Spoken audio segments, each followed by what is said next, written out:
আসসালামু আলাইকুম রহমতুল্লাহ ওবারকাতুহু। আপনাদেরকে আমি এমন এক দৃশ্য আজকে দেখাবো, সে দৃশ্য মানে দেখলে অবাক হয়ে যাবেন। আজ আমার এই চাপড়ার বিলে আমার নতুন বন্যার পানি ঢুকে পড়ছে। আপনারা দেখতেই পাচ্ছেন, ক্যামেরা দিকে দেখতেই পাচ্ছেন। কিন্তু পাশাপাশি এই যে আমার এখানে শ্মশান ঘাট, এই হিন্দু যে মারা গেলে যে লাশ পোড়া দেওয়া হয়, সেই শ্মশান ঘাট এইটা, সেই জায়গার মধ্যে পানি প্রায় শোষো হয়ে গেছে।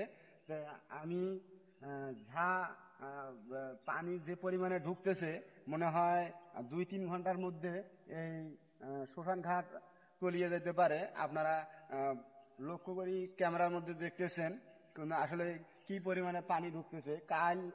গতকাল এই জায়গার মধ্যে পুরা শুকনা ছিল, আমি নিজেই মাঠের মধ্যে বেড়াইছি।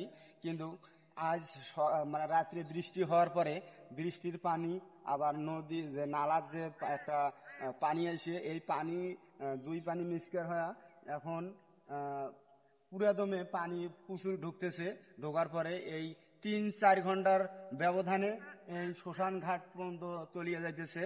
আরো যে 2-3 ঘন্টায় যে কি অবস্থা হবে, আমি 2-3 ঘন্টা পর আবার আপনাদেরকে আমি অবস্থান দেখাবো। ধন্যবাদ।